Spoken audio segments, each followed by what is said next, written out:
শিক্ষকদের উপর আক্রমণের প্রতিবাদে রায়গঞ্জে বিক্ষোভ ও ডেপুটেশন।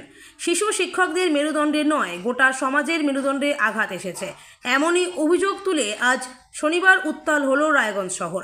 শিক্ষকদের ওপর লাঠিচার্জ ও লাথি মারার ঘটনার প্রতিবাদে আজ এক বিক্ষোভ মিছিল ও ডেপুটেশন কর্মসূচি পালন করল all Bengal safe education committee উত্তর দিনাজপুর জেলা শাখা। রায়গঞ্জ শহরের বিভিন্ন প্রান্ত থেকে আসা শিক্ষক শিক্ষিকারা ব্যানার প্ল্যাকার্ড হাতে প্রতিবাদ মিছিলে অংশ নেন। মিছিল শেষে তারা রায়গঞ্জ থানায় গিয়ে ডেপুটেশন জমা দেন। শিক্ষকদের দাবি, অবিলম্বে দোষীদের শাস্তি ও শিক্ষকদের প্রতি অপমানজনক আচরণের জন্য ক্ষমা চাওয়া হোক। কমিটির তরফে জানানো হয়েছে, শিক্ষক সমাজকে বারবার অবমূল্যায়ন করে সরকার ও প্রশাসন যেভাবে তাদের ন্যায্য দাবিকে দমন করছে তা গণতান্ত্রিক ব্যবস্থার জন্য অত্যন্ত উদ্বেগজনক। প্রতিবাদী শিক্ষকরা জানান, এই আঘাত শুধু আমাদের গায়ে নয়, এই আঘাত সমাজের গায়ে। শিক্ষক নিগৃহীত হলে শিক্ষা ব্যবস্থা ও সমাজ দুই মুখ থুবড়ে পড়বে।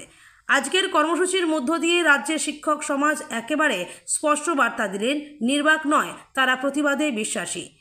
এই প্রসঙ্গে সেফ এডুকেশন কমিটি উত্তর দিনাজপুর জেলা শাখা সভাপতি অমল কুমার মিত্র আর কি বললেন শুনুন বিস্তারিত।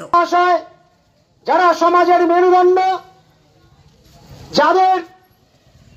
যাদের সম্পূর্ণ সেই শিক্ষকদের উপর, যে শিক্ষকদের আজও সমাজের প্রতিটি মানুষ অত্যন্ত মর্যাদার চোখে শ্রদ্ধার চোখে দেখে, যারা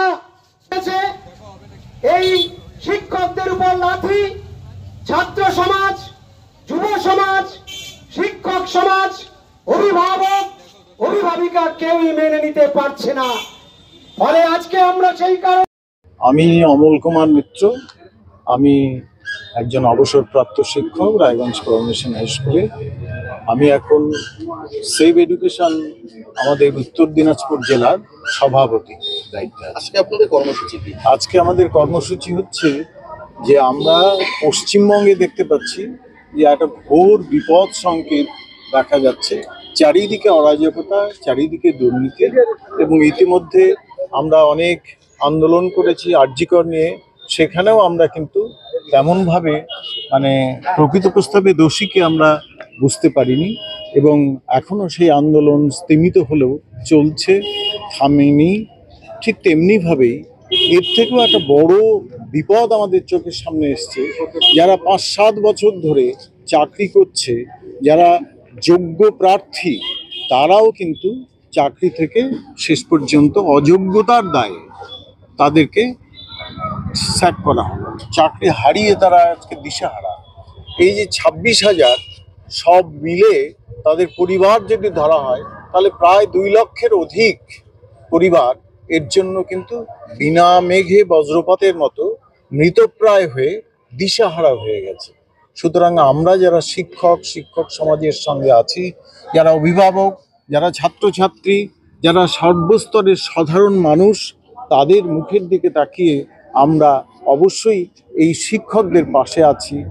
আমরা চাইছি যে সরকার যেন যোগ্য এবং অযোগ্য প্রার্থীদের সেগ্রিগেশন করে, আলাদা করে তাদেরকে চিহ্নিত করে। আজকে অযোগ্য প্রার্থী যারা, তাদের সম্পর্কে আমাদের কিচ্ছু বলবার নেই, শুধু এইটুকু বলবার আছে যে অযোগ্য প্রার্থীরা শাস্তি এই সাহসটা পেল কি করে। এই সাহসটার কিন্তু বাতাবরণ তৈরি করা হয়েছে এই সমাজের মধ্যে, অর্থাৎ সরকারি ঔদাসীন। পুলিশকে আজকে কি জানাবে? পুলিশকে আমরা জানাবো যে আমরা যে ঘটনাটা ঘটেছে এর আগে, এই প্রতিবাদের জন্য শিক্ষক সমাজ ভুল লুণ্ঠিত, এবং চাকরির জন্য, তারা চাকরি পাওয়ার জন্য, আবার নিজের জায়গায় যাওয়ার জন্য, চকডাস্টার হাতে নেওয়ার জন্য তারা চাকরির জন্য পথে পথে ঘুরছে এবং দাবি জানাচ্ছে। এই দাবিটা তো কখনোই কোনো দিক থেকে অন্যায্য হতে পারে না, এটা কখনোই অন্যায় না। যদি অন্যায় কোথাও হয়ে থাকে, তাহলে এই 5, 6, 7 বছর লেগে গেল কেন? আজকে কি পুলিশকে ডেপুটেশন? আজকে আমরা পুলিশকে ডেপুটেশন দেব এই প্রতিবাদের একটা রেজিস্ট্রেশন করাবার জন্য। এবং বিশেষ করে লাথি মারা, এটা তো শুধু পুলিশ লাথি মেরেছে তা নয়, এটা হচ্ছে সমাজের বুকে লাথি মারা। সেই জন্য আমরা চাই যে আমরা সামাজিক জীব, আমরা যেন সবাই এর জন্য আমাদের পাশে থাকুক, এবং এটা শুধু লাঠি নয়, লাথি নয়, বুকে তার উপর দিয়ে বুলডোজারের মতো মানে আঘাতও করা হয়েছে। এবং এই আঘাত কিন্তু সত্যি সত্যি মেনে নেবার মতো নয়।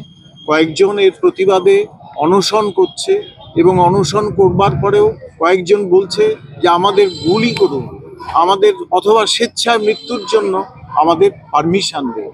আমরা সেটাই চাইছি।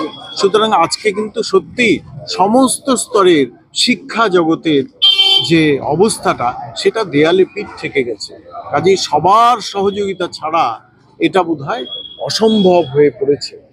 অসম্ভবকেও সম্ভব করতে হবে, এই চিন্তা ভাবনা নিয়েই আমরা আজকে মাননীয়